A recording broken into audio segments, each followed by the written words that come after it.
Welcome back to the special edition of, I guess we're going to call it the Steve Dangle Exclusives rather than the Dangle Den. It's a bit of a silly name, I think. But Justin, we have our first guest of the day on. We have, he's a defenseman in the Western Hockey League, and he's draft eligible this year. Predicted to go in the second or third round, bit of a wild card. We're not 100% sure where he's going. From the Kelowna Rockets, we have Tyson Barrie. Tyson, what's up, man? Not too much. Just finished a workout. what were you doing? You sound like you're out of breath. I don't know, just some sprints and stuff. No, good to go now, though. Good. Well, I'll give you a second to catch your breath. How are you feeling, not after the workout, but how are you feeling leading up to the NHL Entry Draft? Are you kind of counting down the hours because it's literally hours away, or are you just kind of, acting cool about the whole thing? Well, I think I'm trying to act cool about the whole thing. I don't know how that's going for me, but I don't know. I guess I'm getting a little anxious, excited, nervous, all those things. I mean, I've been working my whole life for this, and, now it's almost here, so just excited to get it going.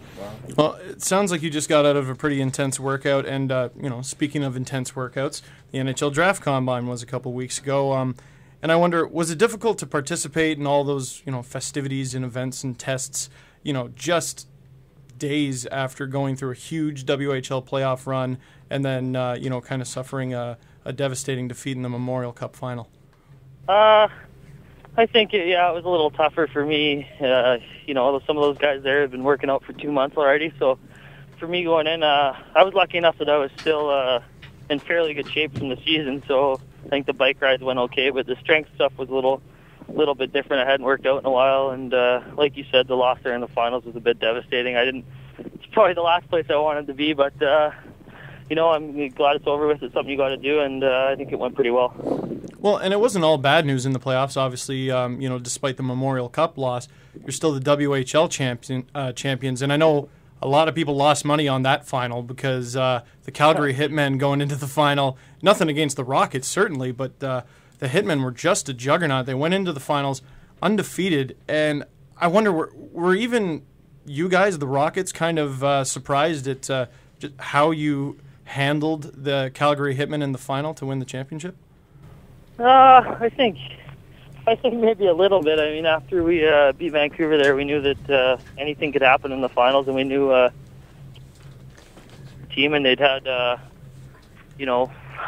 lots of success up to that point, sweeping their last three opponents. But we came out and played our game, and we were 2 in their building, and it just wwent from there.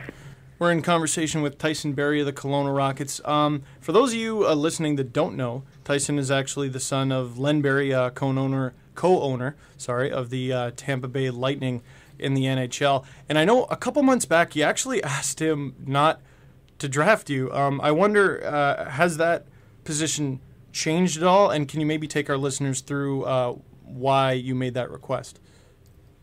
No, I don't think it's changed. I think that the reason for that being is, I just want to, my dad's been there to help me the whole way. He's been my biggest supporter, but now it's kind of the time where I want to, if I'm going to make it to the NHL one day, I want to do it on my own first, before I have anything to do with him again. And you know what? It's a business for them too, and he tells me if I'm the best player available at the time, and then it's a business. But I've asked him not to, and we'll see how it goes. And speaking of your dad, he was a pick in the 6th round, 124th overall in the 1988 draft, picked by the Edmonton Oilers. I wonder, are there any bragging rights if you go earlier than he did? I don't know. Well, yeah, I guess I could rub it in his face a little bit. I mean, I'm sure he'd do the same. So, yeah, why not?